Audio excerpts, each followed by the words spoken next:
হ্যাঁ বাবু, মানে ভালো আছো? কি হচ্ছে এসব?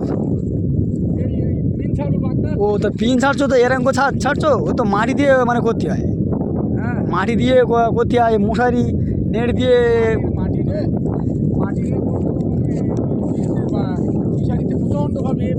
ও আচ্ছা আচ্ছা আচ্ছা, মানে ট্যাংরা মাছের বাচ্চা হয়ে গেছে আর তেলাপিয়া। তাহলে এটা তাহলে নতুন মানে পদ্ধতি তো? ট্যাংরা মাছ আর তেলাপিয়া ভর্তি হয়ে গেছে, তো মিন ছাড়লেও তো খেয়ে ফেলে দেবে। হ্যাঁ হ্যাঁ হ্যাঁ ওই জন্য আমাদের নেট ঘিরে, হ্যাঁ শুধু দিক দিয়ে ঘিরে ওর ভিতরে মাছটা মিন মাছটা রেখে দিচ্ছি। হ্যাঁ 2-5 দিন রেখে দেবো, হ্যাঁ। বড় হয়ে যাবে, মাটি ধরা হয়ে যাবে, আর আস্তে আস্তে খুলে দেবো। আচ্ছা আচ্ছা আর তাহলে আর ওই খেতে পারে, তখন তো দুর্বল থাকে তো, হ্যাঁ। সেই জন্য 2-5 দিন এখানে রেখে দেবো। তাহলে ওর থেকে তাহলে ওই মাটির চেম্বারের থেকে নেটের চেম্বারটা ভালো হয় দাদা? চেম্বারটা ভালো, মানে এখন এই ট্যাংরা মাছ ভর্তি হয়ে গেছে, ওই জন্য মাটির চেম্বার ছেড়ে দিয়ে চচ্চলকে খেয়ে নেবে তো। হ্যাঁ হ্যাঁ হ্যাঁ ওখানে কি হয়, মাছ সবাই একদম থাকবে না, হ্যাঁ, হ্যাঁ। সব চচ্চল খেয়ে নেবে একদম, একটা মাছ আচ্ছা, করবে না, একদম ভর্তি হয়ে যাবে। খেয়ে নেওয়ার এটা তো দুর্বল, এই জন্য করে দিয়েছি। রাত্রিবেলা করেছি, রাত্রিবেলা রাত 10টা 11টা 12টার পরে ওই কোনাগুলো উঠিয়ে দেবো, তো আস্তে আস্তে বেরিয়ে যাবে। আচ্ছা আচ্ছা আচ্ছা বুঝতে পেরেছো? হ্যাঁ কোনো অসুবিধা, তখন মাছ স্ট্রং হয়ে যাবে, হ্যাঁ। কাদা ধরা হয়ে গেলে আর খেতে পারবে না, এই জন্য এটা করি। তাহলে ওই ওর ভেতরে কি কোনো কাদা ফাদা দিয়েছো কি? হ্যাঁ, ওর ভিতরে তো চতুর্দিক থেকে ঘরের ভিতরে তো মশারির উল্টো পিঠটা দিই। হ্যাঁ হ্যাঁ, ওই মানে ওর ভেতরে একটু কিছু মানে কাদা দিলে একটু মানে কাদাটা দিয়ে দিচ্ছি, সব কাদাটা রেখে দিচ্ছি, মাটি সব সুন্দরভাবে দিয়ে দিচ্ছি যাতে মাছ বসবাস করে। তাহলে আমাদের দর্শকদের একটু তাহলে দেখান, তাহলে কীভাবে ওই মাটিটা ওর উপরে দিতে হয়, একটু দিয়ে দাও। দাও দেখি, দাও দাও বন্ধু, দাও।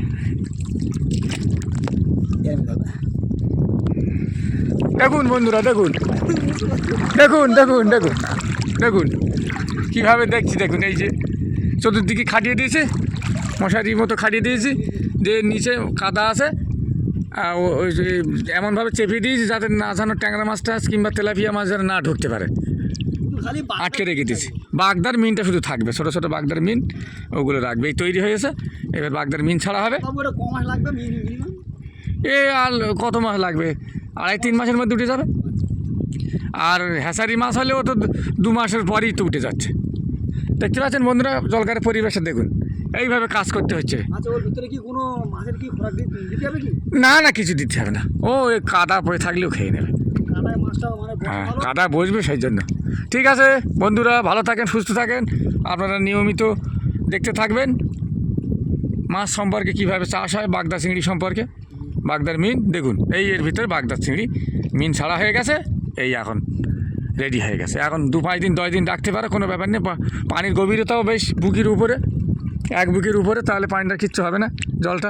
জলটা গভীরতা থাকলে কোনো ব্যাপার নেই। রোদ্দুর তো মানে হয়ে যায়, গরম হয়ে যায়, মাছ মরে যাওয়ার ভয়, সেই জন্য এই মাজায় অনেকটা গভীরে দিয়ে দিচ্ছে এটা, তাহলে আর কোনো ব্যাপার নেই। এইভাবে মাছটা চাষ করতে হবে, ঠিক আছে? এই মাছ এবার বড়ো হবে, ব্যাস সুন্দর হয়ে যাবে একদম। লালটা কাটছি। বাবু তুমি ভালো আছো? ঠিক আছে। দেখুন বন্ধুরা, দেখুন আমার এই সিস্টেমটা দেখুন, আপনারাও ফলো করুন, ভালো হবে, ভালো লাগবে। এই না বাবুরা, গুড বাই, সিও, আবার পরে দেখা হবে। হ্যাঁ।